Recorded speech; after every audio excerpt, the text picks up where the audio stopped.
सो Google add पे अगर हम लोग बात करें, गूगल ऐड में कौन कौन से ऑब्जेक्टिव्स हैं जिसके लिए आप ऐड चला सकते हैं? उसके लिए objective I guess sales, leads, website traffic, that's it. इतने अभी सो मुझे वेबसाइट क्लिक हो रहा है। ट्रैफिक और सेल्स, अगर मेरे पास वेबसाइट है और मैं उसके लिए ऐड चलाना चाहता हूँ, तो मेरे पास दो दो चॉइसेस क्यों हैं? In any case I want traffic, so I will bring people on my website. मेरे पास दो चॉइस क्यों हैं?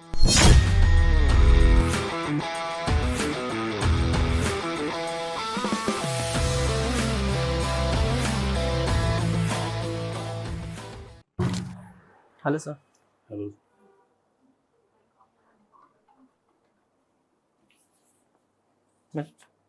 Yes yes Sagar, thank you.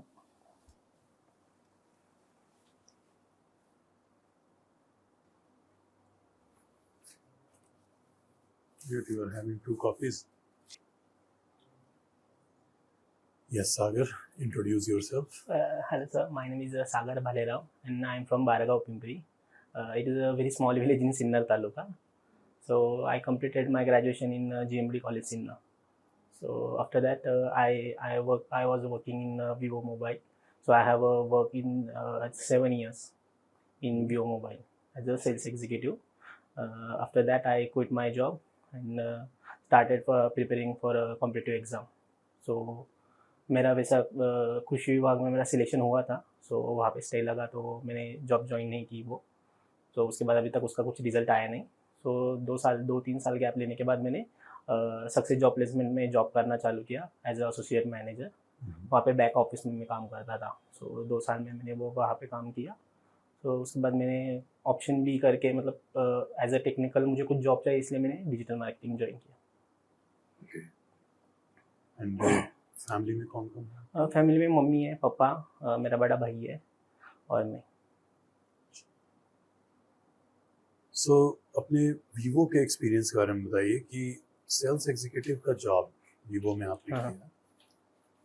Now after 7 years, in fact 7 years, right? Yes. 2014 से। तो 7-8 years का जो सेल्स का एक्सपीरियंस है, if I am going to join the sales team, 3 things that you will suggest me or tell me कि जो मुझे करना चाहिए, और अगर आपको किसी ने बताया होता तो आप एक बेटर सेल्स पर्सन हुए होते, कौन सी 3 चीज़ें होती हैं? सबसे पहले मैं मेरे बारे में बोलना चाहूँगा। तो मैं बेसिकली, मेरा ये जर्नी स्टार्ट हुई थी मार्केटिंग में। मुझे सब कोई इंटरेस्ट नहीं था, लेकिन 18-19 की साल में मुझे आईबॉल से वैकेंसी मिली थी। सो मैंने एक फाइनेंशियली सपोर्ट करने के लिए, घर के लिए मैंने वो ज्वाइन किया था। तब मुझे करीबन 5000 के आसपास मुझे सैलरी थी। तो उसके बाद मेरा जो बोलना था, मतलब मेरी जो स्किल थी बोलना था, मैं बहुत, मतलब मराठी में बोलते ना बड़बड़ बड़बड़, मैं बहुत, मुझे बोलने को बहुत लगता था। तो उसकी वजह से मैंने आईबॉल का सेल, मतलब वो टाइम पे 2 लाख तक मैंने सेल किया था आईबॉल का।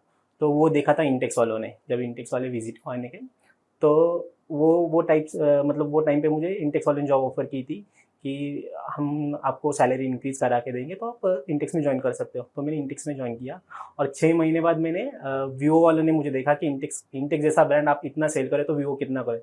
तो वीवो मतलब एकदम स्टार्टिंग ही था वीवो का, तो मैंने वीवो में ज्वाइन किया। तो वीवो में मुझे बहुत अच्छी सैलरी मिली और 20 साल की उम्र में मुझे करीबन 30-35 हज़ार के नीचे में कभी आया नहीं। तो वो टाइम पे मुझे एजुकेशन का इतना इम्पोर्टेंस नहीं था। मुझे ऐसा लगा कि अरे चलो करियर अपना सेट है, अभी इतनी सैलरी मिली तो आगे जाके बहुत करियर होगा। तो जब वीवो का जब एंड आया, मतलब 1920 में 90-20 में, तो मैंने एज ए TL करके ज्वाइन किया था वीवो। तो उसके बाद बहुत अच्छा चालू था, लेकिन बाद में किधर क्लिक हुआ कि मेरा एजुकेशन नहीं है। सो मैंने मेरा ग्रेजुएशन जो 2015 में कंप्लीट होना था, वो मेरा 2019 में कंप्लीट हुआ, क्योंकि मैं, मतलब ज़रा अलग साइड हो गया था, पैसों के पीछे भागने लगा था, एजुकेशन इंपॉर्टेंस नहीं थे। तो अभी अगर किसी को अगर मार्केटिंग फील्ड में आना हो तो उसमें सबसे पहले जो स्किल चाहिए वो एक पैशन रहता है, और दूसरी बात एक्सपीरियंस, इंटरेक्शन एक्सपीरियंस। जॉब के बच्चे मतलब बहुत डर जाते हैं, मतलब ग्रुप में तो बहुत बहुत बोलते हैं अपने दोस्त से, या अगर जो मेरी जॉब थी वो हर एक रोज़, मतलब हर नए नए लोगों के साथ इंटरेक्शन करना था। कस्टमर कन्विंसिंग पावर, जो मतलब अगर मैं शॉप पे, अगर मैं खड़ा हूँ, मेरा एक शोरूम है, मैं वीवो का, वहाँ पे बंदा खड़ा हूँ, तो सामने आईफोन वाला है, सैमसंग वाला है, कम्पिटिटिव ब्रांड ओप्पो वाला है। सो इनमें मैं कैसे अच्छा हूँ वो मुझे बताना पड़ता था। तो किसी को भी अगर मार्केटिंग फील्ड ज्वाइन करनी है तो ये चीज़ें उनको आनी चाहिए, ऐसा मुझे लगता है। सो अभी आपने डिजिटल मार्केटिंग की है, ये सर। और डिजिटल मार्केटिंग में भी दो चॉइसेस आ सकती हैं। वन, कि डिजिटल मार्केटिंग का एग्जीक्यूशन आप करो, और दूसरा कि डिजिटल मार्केटिंग के सेल आप करो, राइट? सो आप कौन सा चूज करेंगे अगर आप किसी एजेंसी को ज्वाइन करते हैं? Agency is giving you two options, either you can join digital marketing sales, जहाँ पे कि आप क्लाइंट लाओ, क्लाइंट को कन्विंस करो why they should go on digital, why, and दूसरी तरफ है एग्जीक्यूशन। आपका कौन सा चॉइस होगा और क्यों? सर चॉइस की बात आती है तो मैंने फील्ड वर्क बहुत किया है, फेस टू फेस कन्विंसिंग बहुत की है। तो मुझे पर्सनली मुझे है ना वो फील्ड में ज़रा बोरिंग लगने लगा था, क्योंकि मुझे मतलब मेरा पर्सनली ऐसा कहना है, अगर चलो मैं बैचलर हूँ तब तक ठीक है, कल शादी हो जाएगी, एज निकल जाएगी तो फील्ड वर्क करने में बहुत दिक्कत आएंगी। क्योंकि जो मेरे टीएल थे, एसएम थे, अभी उनके वही हाल है, क्योंकि अभी नहीं हो रहा उनसे, तो करने के लिए कोई ऑप्शन ही नहीं है। तो इसलिए मैंने डिजिटल मार्केटिंग चूज़ किया। और अगर ऐसा कोई सिनेरियो आता है मुझे चूज़ करने के लिए तो शायद से मैं डिजिटल मार्केटिंग ही चूज़ करूँगा, क्योंकि मतलब जो पर्पस से मैंने अभी एडमिशन लिया है, डिजिटल मार्केटिंग मैंने सीखी, बहुत नई नई चीज़ें मैंने एक्सप्लोर की, तो मैं डेफिनेटली मैं डिजिटल मार्केटिंग चूज़ करूँगा। उसके एग्जीक्यूशन पार्ट में एग्जीक्यूशन में, हाँ, क्योंकि उससे मुझे ये भी हेल्प होगी, जो मेरा 7 साल का एक्सपीरियंस है मैं वहाँ पे यूटिलाइज कर सकता हूँ। सो डिजिटल मार्केटिंग में कौन से मॉड्यूल्स आपके हैं जो आपको अच्छे लगते हैं? अच्छे तो सभी लगता है सर, लेकिन मैंने अभी इंटर्नशिप में जिस पे काम किया है, ज़्यादातर गूगल ऐड, मेटा ऐड जो मैम ने सिखाया था अच्छे से बहुत, और एसईओ में, और वर्डप्रेस में मैंने काम किया है, लेकिन वर्डप्रेस में कुछ दिक्कतें आती हैं मुझे, तो इतना मैं उस पर फोकस नहीं हूँ। सो गूगल ऐड पे अगर हम लोग बात करें, गूगल ऐड में कौन कौन से ऑब्जेक्टिव्स हैं जिसके लिए आप ऐड चला सकते हैं? उसके लिए objective I guess sales, leads, website traffic, that's it, इतने अभी। सो वेबसाइट ट्रैफिक और सेल्स।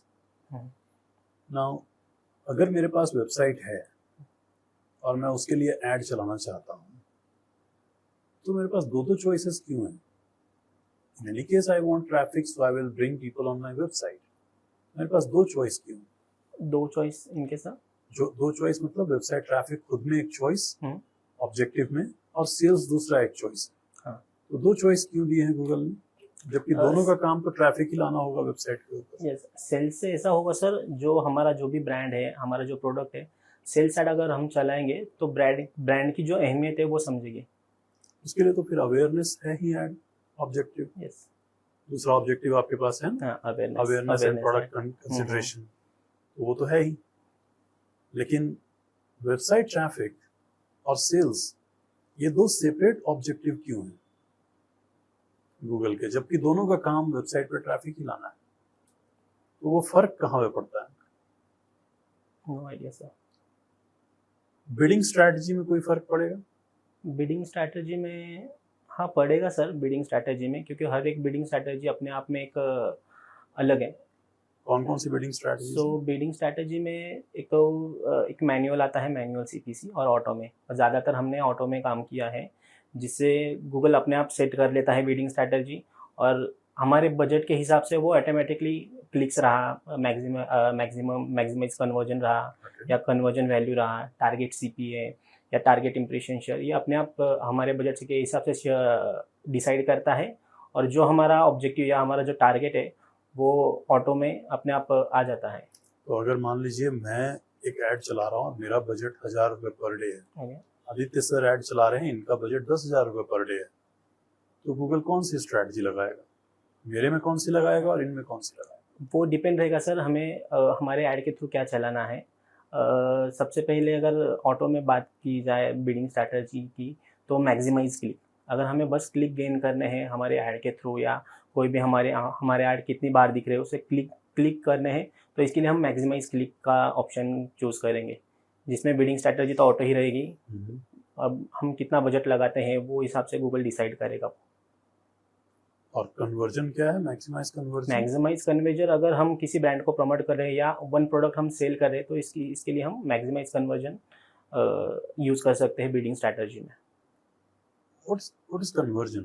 कन्वर्जन मतलब हमारा जो ऑब्जेक्ट है, समझ लो मेरा एक कोई प्रोडक्ट है, मैं उसके लिए ऐड चला रहा हूँ और मेरे ऐड के थ्रू अगर कस्टमर वो मेरा प्रोडक्ट परचेस कर रहा है तो मैं कह सकता हूँ कि ये कन्वर्जन हुआ। तो ये गूगल को कैसे पता चलेगा कि कन्वर्जन हुआ? वो हमारी कन्वर्जन जो डेफिनेशन है वो हम डिसाइड करेंगे सर, जिसके लिए हम ऐड चला रहे हैं, जो ऑब्जेक्टिव है हमारा, अगर वो ऑब्जेक्टिव कंप्लीट होता है तो हम कह सकते हैं कि ये हमारा कन्वर्जन हुआ।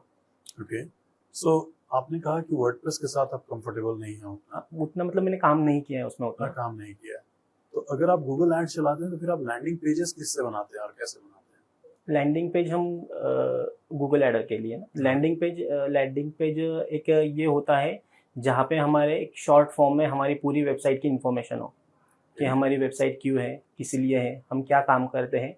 अगर कोई लैंडिंग पेज पे क्लिक करता है, लैंडिंग पेज की लिंक पे, तो हम एक शॉर्ट फॉर्म में हमारी पूरी वेबसाइट उसको दिख जाएगी।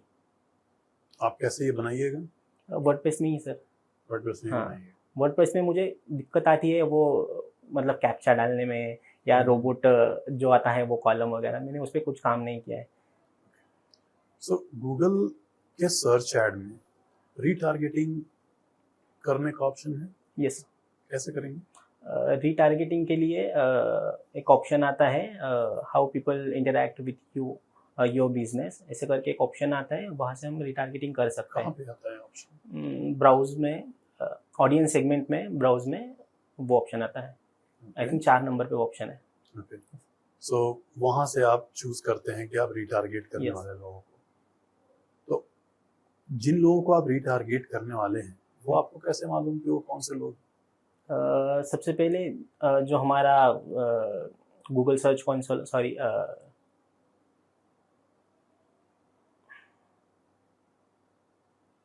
गूगल का एक टूल है, मुझे रिकॉल नहीं हो रहा है उसका नाम, तो उससे हम पता लगा सकते हैं कि हमारे वेबसाइट पे या हमारे साइट पे किसने विजिट किया, कितनी बार किया, और हमारा बाउंस रेट कितना है। गूगल एनालिटिक्स की बात कर रहे हैं? Yes, Google analytics. ओके, सो गूगल एनालिटिक्स से गूगल पे ही आपको पता चल रहा है। यस। तो मान लीजिए कि मेरी वेबसाइट तो खैर 50 या 100 पेजेस हैं उसके ऊपर, तो मेरी वेबसाइट के एक पर्टिकुलर पेज के विजिटर को मैं टारगेट करना चाहता हूँ, सिर्फ इसी पेज के, वो आप कैसे करिएगा? नहीं sir, no idea. Question clear है ना? Yes, yes. स्पेसिफिक पेज हाँ, के सिर्फ हाँ, विजिटर करने हैं। Okay, yes. Yes, Sagar. Tell me Google Ad Diagnosis tool. Diagnosis tool, no idea sir. Okay, tell me types of keyword in Google Ad. Keyword में आएगा एक फ्रेज मैच, एग्जैक्ट मैच, और एक नेगेटिव कीवर्ड करके आता है, एक broad match keyword. What is negative keyword? ये वो कीवर्ड होता है जिसके लिए हमें रैंक नहीं करना है हमारी वेबसाइट को। तो फिर हम डालेंगे ही क्यों वो कीवर्ड? उसका एक मतलब ऐसा मैंने देखा है, मैंने पढ़ा भी है कि उसका एक फ़ायदा भी होता है। अगर समझ लीजिए हमारा कोई बिजनेस है डिजिटल मार्केटिंग का, तो कोई आईटी के लिए सर्च करता है तो कहीं ना कहीं वो डिजिटल मार्केटिंग को लिंक हो रहा है, तो कभी कभी वो हेल्प भी करता है, तो इसकी वजह से हम डालते हैं। और कभी कभी वो हमें हमारी वेबसाइट पर अगर नेगेटिव इफेक्ट करता है तो उसे हम हटा भी सकते हैं। Okay, what is quality score in Google Ad and how to improve it? Quality score ये होता है कि हमारी मतलब और रूल्स एंड रेगुलेशंस में, गूगल के रूल्स एंड रेगुलेशंस में हमारी ऐड चल रही है नहीं है, उसके हिसाब से हम क्वालिटी स्कोर डिसाइड कर सकते हैं। ये हम डिसाइड करते हैं या गूगल देता है? गूगल डिसाइड करता है। कैसे इम्प्रूव करोगे आप उसको? तो उसके लिए क्वालिटी स्कोर इम्प्रूव करने के लिए जो हमारा जो डेटा है या जो ऐड है वो रिलेटिव ऐड होनी चाहिए। जो भी हम ऐड चला रहे हैं वो रिलेटिव ऐड होनी चाहिए, और उसके ऊपर जो भी कंटेंट है या कुछ भी है वो अच्छा होना चाहिए, रिलेटिव कंटेंट, उसके हिसाब से क्वालिटी स्कोर बढ़ेगा। ओके, गूगल एड्स में एडवर्टाइजर वेरिफिकेशन होता है, बराबर? देखा है आपने? क्या डॉक्यूमेंट्स लगते हैं उसके लिए? सर उसका नाम याद नहीं है मुझे, वो गवर्नमेंट के कोई डॉक्यूमेंट होते हैं, तो उसका नाम मुझे याद नहीं है। एक्चुअली मैंने देखा था वो कल, लेकिन याद नहीं आ रहा है मुझे वो नाम। ओके, मुझे बताओ सर्च ऐड में हेडलाइन की लेंथ कितनी रहती है और डिस्क्रिप्शन की लेंथ कितनी रहती है? हेडलाइन होता है 30 वर्ड्स और डिस्क्रिप्शन होता है 90 वर्ड्स। वर्ड्स या character? Character, sorry. Yes yes. You have, Sagar, you have written in hobbies portrait sketching, Yes, sir. oil pastel portrait. Yes. मुझे आप इंडिया के कोई एक दो पेंटर के नाम बता सकते हैं? नहीं सर, सॉरी, मैंने ऐसा कभी सोचा नहीं उनके बारे में, क्योंकि मैं जब पोर्ट्रेट सीख रहा था ना, मुझे बचपन से मेरी बहुत ख्वाहिश थी पोर्ट्रेट सीखने की, तो लॉकडाउन में मैं वो उसको बहुत आगे लेके गया। अभी मैं एकदम रियलिस्टिक स्केच करता हूँ। तो मैं ये सीखा था, सौरभ जोशी करके एक चैनल है, तो उनसे मैं सीखा था। मुझे मतलब पूरी जितनी भी आइडिया है तो उनसे आ गई थी। तो मेरा एक मतलब एक हॉबी थी, बहुत सीखना है। तो अभी मैं पोर्ट्रेट स्केच करता हूँ। करीबन एक पोर्ट्रेट बनाने के लिए मुझे 5-6 घंटे लगते हैं। ओके, सो पोर्ट्रेट स्केच में ऐसा क्या है कि लोग बनवाते हैं खुद का? मतलब खुद का तो फोटो भी हम खिंचवा सकते हैं, है ना? तो ऐसा क्या है कि आपने देखा होगा टाइटैनिक मूवी में हीरो बनाता है स्केच एक्ट्रेस का, क्या है कि लोग चूज करते हैं कि खुद का पोर्ट्रेट हम बनवाएं? मेरा मतलब पर्सनली मेरा ऐसा कहना है सर, पोर्ट्रेट स्केच हर एक को पसंद नहीं आता है, क्योंकि जैसा आपने बोला कि यार हम तो फोटो खिंचवा लेंगे, फिर बाद में कोई भी ऐप डाल के उसके स्केच में कन्वर्ट करा लेंगे। लेकिन ये चीज़ है ना, वो जो लोगों को आर्ट्स बहुत पसंद है, आर्ट पसंद है, कुछ यूनिकनेस पसंद है, तो मैंने बहुत कमर्शियल काम भी किए उसमें। मैं 1200-1500 से चार्जेस करता हूँ पोर्ट्रेट स्केचिंग के लिए। तो ये बस वो लोगों को पसंद आता है जो जिनको कुछ यूनिक चाहिए, मतलब जिनको आर्ट्स में बहुत मतलब वो लाइक करते हैं आर्ट्स, अंदर से आर्ट्स उनको भी करना है। तो ऐसे लोगों ने मेरे से बहुत सारे पोर्ट्रेट बनाए हैं। तो मुझे ऐसा कहना है, मतलब मेरा ऐसा कहना है कि जो लोगों को आर्ट्स में बहुत अच्छा लगता है, इंटरेस्टेड है, तो वो लोग बनाते हैं। नहीं, वैसे भी जो चीज़ थोड़ी टाइम के बाद मिले उसकी वैल्यू भी ज़्यादा रहती है, क्योंकि और लोग शॉक हो जाता है स्केच देख के, अरे ये तो हाथ से बना लगता ही नहीं है। बिल्कुल, ये सच है। आपने एक और चीज़ लिखी है यहाँ पे, reading historical books. Yes sir. मुझे एक दो बुक्स के नाम बताइए जो आपने पढ़े हैं। मैंने जब मेरे कॉम्पिटिटिव एग्जाम चालू थे तब मैंने बहुत सारे हिस्ट्री के बुक्स पढ़े। मेरा बीए में भी मेरा हिस्ट्री ऑप्शनल था, मतलब मेरा स्पेशल सब्जेक्ट था हिस्ट्री। तो मैंने इसमें पढ़ा है इंडिया पोस्ट इंडिपेंडेंट और इंडिया आफ्टर इंडिपेंडेंट। ये 2 किताबें मुझे बहुत पसंद थी, और उसमें और 1-2 किताबें पढ़ी है मैंने, India before Gandhi, India after Gandhi. Okay, और कोई हिस्टोरियन के नाम आप बता सकते हैं? हिस्टोरियन के नाम तो नहीं याद सर, लेकिन एंशिएंट हिस्ट्री मुझे पर्सनली बहुत पसंद है। वो बिपिन चंद्रा करके का है हिस्टोरियन, जो इंडिया के हैं। वो ऑथर भी है, बहुत सारी किताबें भी उन्होंने लिखी है। तो बिपिन चंद्रा के मोस्टली मैंने बिपिन चंद्रा की ही किताबें पढ़ी है। Okay, so now coming back to this digital marketing thing, अगर एक प्रोजेक्ट आपको मिलता है तो, और उस प्रोजेक्ट को बिल्कुल जीरो से शुरू करना है, कंपनी में आप इकलौते बंदे हैं, will you be comfortable in doing that or you are a team player? अगर कंपनी में अगर मैं अकेला ही हूँ तो मैं कंपनी को ऐसा मेरा नेगेटिव पॉइंट नहीं बता सकता कि मैं अकेला नहीं कर सकता, मुझे और लोग चाहिए, ऐसा तो मैं बिल्कुल नहीं करूँगा। जितना भी हो सके मेरे से स्टार्ट करूँगा। सबसे पहले स्ट्रैटेजी बनाऊँगा। जैसे मैंने अभी कल हमें जो प्रोजेक्ट असाइन हुए, मुझे कोऑर्डिनेटर मैम ने चूज़ किया, तो सबसे पहले मैंने एक पीपीटी बनाई जो किसी ने नहीं बनाई थी। मतलब रात 12-1 बजे तक मैंने जाके पूरी पीपीटी बनाई पूरा, क्योंकि सबके लिए नया है, मेरे लिए भी नया है टीम लीड करना। तो उसके लिए मैंने एक स्ट्रैटेजी बनाई थी कि हमारा बिज़नेस है, हमें शुरू से स्टार्ट करना है। तो कल फर्स्ट डे था, तो उस पर हमने काम किया कि इसका कलर पैलेट से लेके फ़ॉन्ट कैसा होना चाहिए, लोगो कैसा होना चाहिए, तो इस पर काम किया। तो सबसे पहले मैं एक स्ट्रैटेजी बनाऊंगा उसके लिए। आपकी अभी जो मैम ने असाइन किया है टीम, जिसमें आप कोऑर्डिनेटर बने हैं, कितने लोग हैं उसमें? हम 5 लोग हैं। आपको क्या लगता है क्यों आप ही को बनाया होगा? क्योंकि मैडम ने मेरे साथ इंटरेक्ट किया है, मुझे एक्सपीरियंस भी है, और मैम पर्सनली मुझे ऐसे कही थी कि आपका बोलना बहुत अच्छा है, आप इंटरेक्ट बहुत अच्छा करते हो, और सबसे पहली बात, अब मेरा नेचर, मैं सबसे घुल मिल जाता हूँ। मतलब ऐसा कुछ नहीं है कि मेरे से अच्छे से बात नहीं करता, ये नहीं वो नहीं है, शायद से, और मेरे एक्सपीरियंस की वजह से। और जो मेरा मतलब अभी जो टॉक दिए हैं मैंने, 2-3 टॉक दिए हैं, एग्ज़ाम के मार्क्स हैं, मेरे सबसे अच्छे मार्क्स ऐसा मुझे लगता है, क्योंकि वो आए, तो उस हिसाब से हमने किया होगा डिसाइड। तो अगर मान लीजिए सागर आपको 1 लाख रुपए मिलते हैं बजट, और हमारे रियल स्टेट की कंपनी है, उसके लिए आपको बजट एलोकेट करना है एड्स के ऊपर, या फिर आप इन्फ्लुएंसर मार्केटिंग भी करा सकते हैं, जैसे आप स्पेंड करना चाहें। We are looking for leads, तो आप कैसे स्पेंड करेंगे और मेरा एक लीड का कॉस्ट कितना आएगा? सर ये क्वेश्चन में मतलब मैंने प्रिपेयर किया है ये क्वेश्चन, क्योंकि लास्ट टाइम तन्मय मैम ने भी यही क्वेश्चन किया था, तो मैंने उनको वही जवाब दिया था कि अभी तक प्रैक्टिकली मैंने कुछ काम नहीं किया है गूगल ऐड पे, या मतलब मैंने अभी तक 500 की ऐड भी नहीं चलाई है, तो मैं डिस्ट्रीब्यूट करने में मुझे वो प्रॉब्लम आ रही है, कैसे डिस्ट्रीब्यूट करूँ। तो मैंने इसका आंसर देखा था मैंने कि कैसा करना चाहिए। तो जो भी हम हमारा जो नया बिजनेस होता है उसके लिए हम सबसे पहले अवेयरनेस ऐड चलाएंगे, जिसके लिए हम 50% कॉस्ट रखेंगे, क्योंकि जितना भी अवेयरनेस फैलेगा हमारा जो बिजनेस है क्यों है क्या है, तो उस हिसाब से 50% ऐड 50% हम अवेयरनेस के लिए रखेंगे। उसके बाद अगर मंथली अगर उसका कुछ अच्छा हो रहा है तो उसके बाद हम डिस्प्ले ऐड वगैरह चलाएंगे उसमें 30% और 20% रिटारगेटिंग के लिए रखेंगे। 20% आप रिटारगेटिंग के लिए रखें। तो आपको किस किस ऐड से उम्मीद है कि मुझे लीड मिलेगी? अवेयरनेस से तो नहीं मिलेगी लीड। किससे आपको उम्मीद लग रही है कि मुझे लीड मिलेगी? तो एंड ऑफ द मंथ मुझे 1 लाख रुपए में क्या रिजल्ट एक्सपेक्टेड है कि इसमें से ये होगा?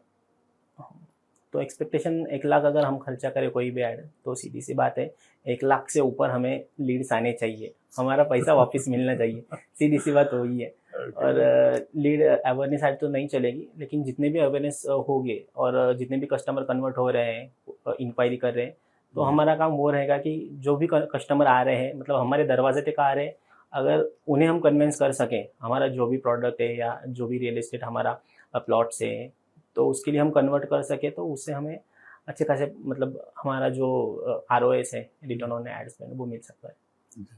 एक पॉइंट आपने कहा कि मैंने अभी तक 500 का भी ऐड नहीं चलाया है, तो ये सिचुएशन तो हमेशा रहेगी सागर।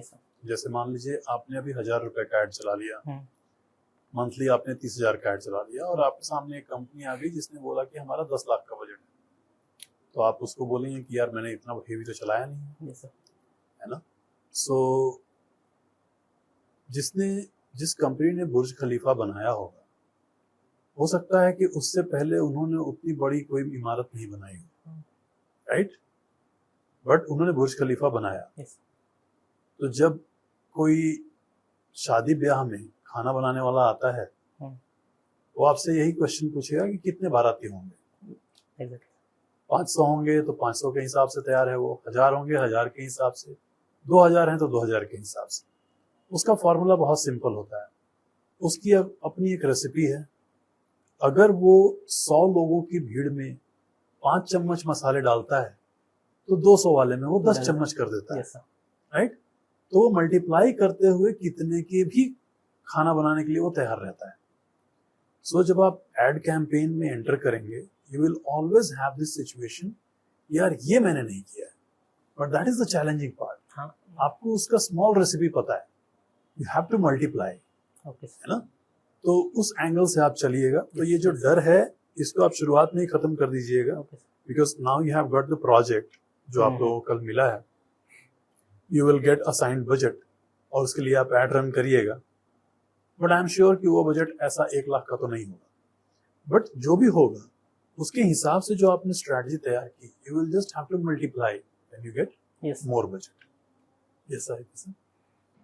यस, अगर आपने मेटा एड्स मेंशन किया है, ओके, मेटा एड्स में मुझे बताइए what is custom audience.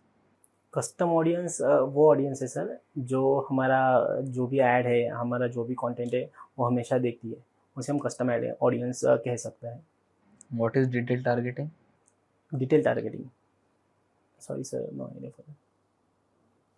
Tell me standard events of Facebook.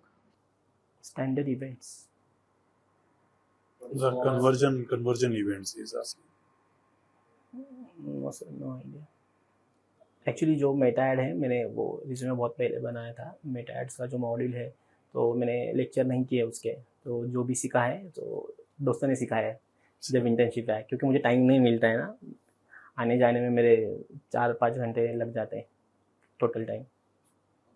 आपने यहाँ पे सोशल मीडिया हैंडलिंग में यूज़ लिखा है, उसके लिए आपने कौन से टूल यूज़ किया अभी तक सोशल मीडिया हैंडलिंग के लिए? जो क्लास में सीखा है जो सोशल करके एक बफर करके है, और हाँ ये दोनों की है मैंने हैंडल। जो सोशल हम पोस्ट शेड्यूल कर सकते हैं क्या? यस कर सकते हैं। फ्री प्लान में कर सकते हैं? फ्री में आई थिंक 3 बार कर सकते हैं शायद, लेकिन उसका पेड वर्जन मतलब मस्ट है अगर ऐसा कुछ अलग अलग करना है हमें तो। यहाँ पे मैं बोलना चाहूँगा सर, एक्चुअली मेरा एक यूट्यूब चैनल भी मैंने मेंशन नहीं किया है उसमें, तो अभी 5-6 महीने हो गए इसको, तो उसका रैंक भी अच्छा कर रहा है, तो यूट्यूब का भी मैंने बहुत सारा काम किया हुआ है यूट्यूब पे।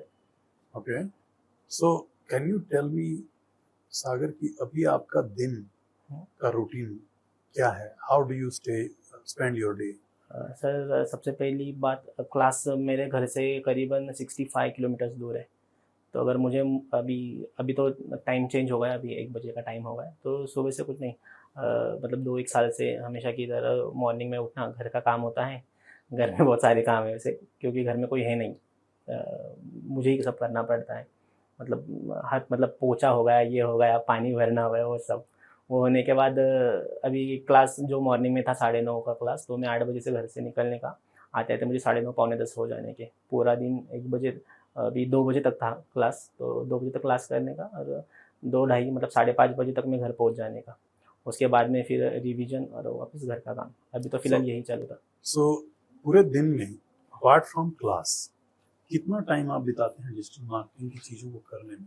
करने में सर, जितना भी मेरा ट्रैवल का टाइम है, 2 घंटे मुझे जाने के लिए लगते हैं, उसमें मैं LMS रिवाइज कर लेता हूँ, और एक बहुत अच्छा चैनल है यूट्यूब पे WC क्यूब करके, टेक क्यूब करके, तो उनके वीडियोस देखता हूँ, वो आने जाने वाला जो टाइम है मैं पूरा उसमें यूटिलाइज करता हूँ। तो ये तो इस वक्त तो आप कोई एक्टिविटी नहीं कर सकते, मतलब practically you are not able to do, but you are just listening और सीइंग दोस थिंग्स। एग्जीक्यूशन के लिए आप फिर कब टाइम निकालते हैं? नहीं, घर पे तो कोई टाइम नहीं मिलता है सर, क्योंकि घर के भी बहुत काम होते हैं, घर पे कोई टाइम नहीं मिलता है। उसके लिए जो 2 बजे की बैच हमारी ख़त्म होने की, तो मैम से बात की थी कि मुझे और टाइम दो, तो मैं 6 बजे तक रुकूंगा, तो 2 दिन में रुका भी 6 बजे तक, और जितना भी रिवाइज है, जो एक्स्ट्रा टास्क डालते हैं सर, तो उस पर मैंने काम किया है, तो उतना ही टाइम।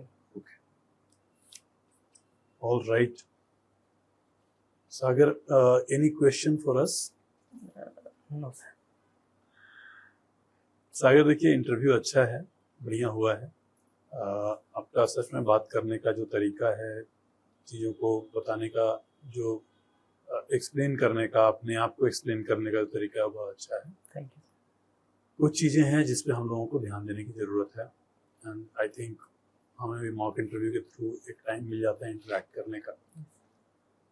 वन थिंग, जो आपका एग्जीक्यूशन है, हाथ के नीचे से काम को गुजरना, जैसे मैंने ऐड एक बनाया, मैंने एक ब्लॉग लिखा, मैंने उस ब्लॉग को रैंक कराया, ये मेरा ब्लॉग है, तो जो प्रैक्टिकल एग्जीक्यूशन है उस पर आप थोड़ा टाइम बिताइए। यस सर, मेरा काम चालू भी है सर उस पर। हाँ, क्योंकि आप जो अभी अपना रूटीन बता रहे थे, उसमें अच्छी बात है, you are listening, you are seeing lot of things, and आपके अंदर पैशन भी है, जहाँ से हमारी पहले भी बात हुई है, जहाँ से आप उठ करके आए हैं और जिस चीज़ को आप कर रहे हैं, उसको करने के लिए एक डेयरिंग तो चाहिए, और अब आपने सर पे पहाड़ उठा लिया है, तो उसको उठा के जगह पे सही से रखना भी जरूरी है।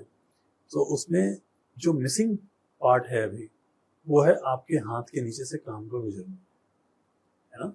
सो spend more time on practical execution, कि मैंने सीखा, मैंने देखा कि कन्वर्जन ये है, बट कैसे वो कन्वर्जन डिफाइन हुआ सच में, कैसे उसका कोड पेस्ट हुआ, लैंडिंग पेज पे कैसे हुआ, इवेंट कब फायर हुआ, अगर हम कस्टम ऑडियंस की बात कर रहे हैं तो कस्टम ऑडियंस में क्या क्या पैनल में आ रहा है ऑप्शन, मैंने कौन सा कस्टम ऑडियंस रिसेंटली ट्राई किया है ना।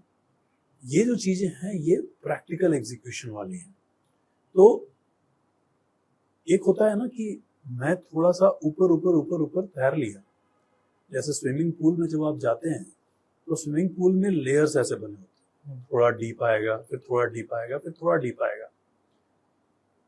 एक बच्चा होता है जो बिल्कुल हल्के फुल्के, जो थोड़ा थोड़ा पानी भरा है जहाँ, वहां वो सीखा, थोड़ा सा हाथ पैर मार लिया, वो सोचता है अब मैं तैर रहा हूं, है ना, लेकिन वो आगे तक गया नहीं। आगे जाएगा तो वो मान के चलता है कि अरे आगे भी जाऊंगा तो तैर ही लूंगा, तैरना ही तो है, मगर आगे के चैलेंजेस अलग हैं।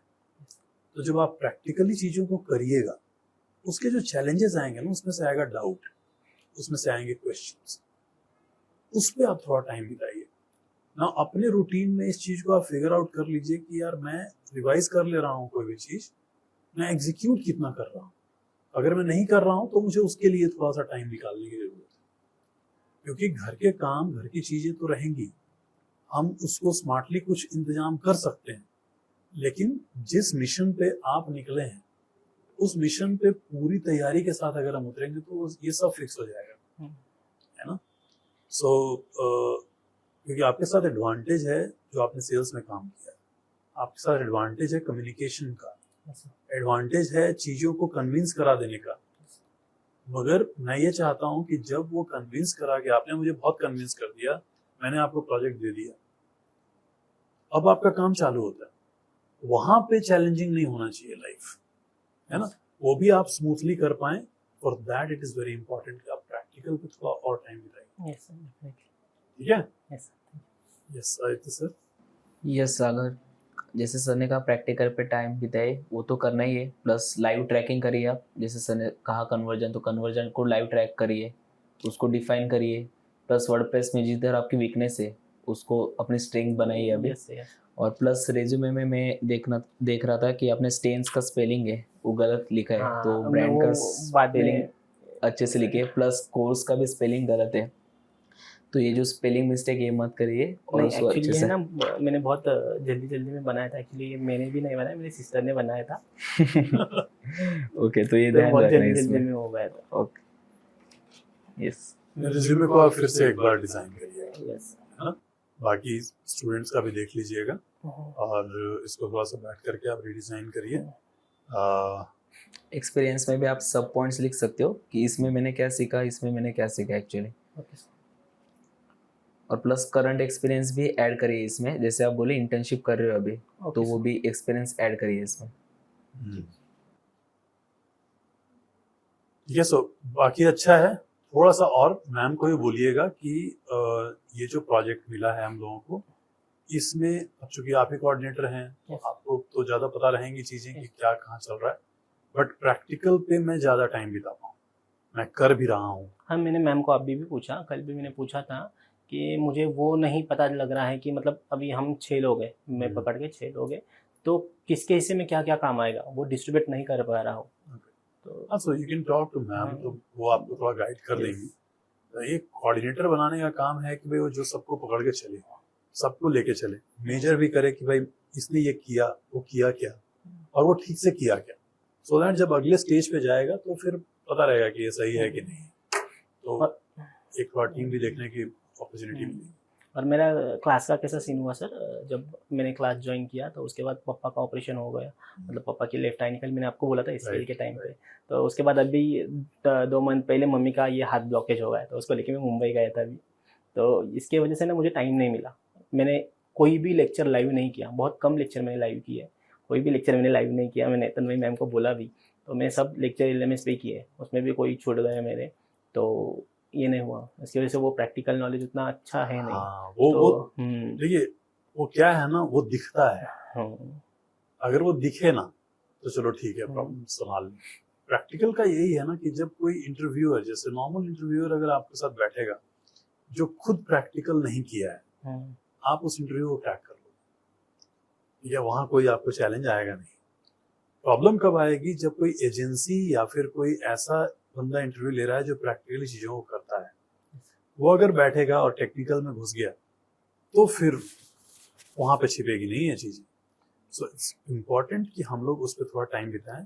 और एक दो बात इसमें ये भी रहेगी, अगर आपने LMS से किया है ना, तो जो डाउट है, आपके डाउट वो स्टूडेंट से क्लियर मत कराइए, जो ट्रेनर हैं, असिस्टेंट ट्रेनर्स हैं, उनसे पूछिए, नहीं तो प्रॉब्लम ये होगी कि स्टूडेंट की अपनी एक हाफ नॉलेज है और वो आपके डाउट क्लियर कर रहा है, तो पता नहीं उसने भी क्या बोल के सॉल्यूशन थमा दिया, आपके लिए तो वही सत्य हो गया ना। नहीं, मैं उन पे इतना भी भरोसा नहीं रखता हूँ, मैंने आपको बोला ना वो WC करके एक चैनल है, तो उनका सिखाना भी मुझे बहुत अच्छा लगता है। हाँ, नहीं है ही, बिल्कुल है, और वो भी एक्सप्लोर करिए, लेकिन उस चीज को, जो भी आप सीखते हैं उस चीज को इम्प्लीमेंट करके देखिए, सो दैट वो प्रैक्टिकली फिर आपके दिमाग में बैठ जाए। और वो आपके, जैसे मैं थोड़ा सा अगर बिल्डिंग में और घुसता, मैं थोड़ा सा पूछ देता कि टारगेट CPA कैसे डिफाइन होगा, वो नंबर कैसे आएगा, तो गड़बड़ हो जाती। वो इसलिए हो रहा है क्योंकि प्रैक्टिकल पे हाथ नहीं गया है, उसको थोड़ा सा बिताइए। मेरा पर्सनली भी वैसा ही कहना रहता है, मतलब कोई भी अगर हमारे टॉक होते हैं सब मुझसे पूछते हैं आप एक्सपीरियंस हमें बताओ हम कहाँ गलत कर, तो मैं उनको वही बोलता हूँ लैक ऑफ नॉलेज। अगर जो चीज़ का हमें नॉलेज है ना उसमें हम 1 घंटा या 2 घंटे बात करेंगे, लेकिन आधा अधूरा जिधर नॉलेज है ना हम घबरा जाते हैं बोले। मेरी भी मतलब मैं मतलब मुझे भी ये मालूम है, एक्चुअली मैं आज इंटरव्यू नहीं देने वाला था कि मुझे, लेकिन बोला चलो देखे देखते सर भी कुछ एक्स्ट्रा इन्फॉर्मेशन देंगे, कुछ बोलेंगे, सजेशन देंगे। नहीं अच्छा किए दिए, ठीक है। सो इस पे काम करिए। यस।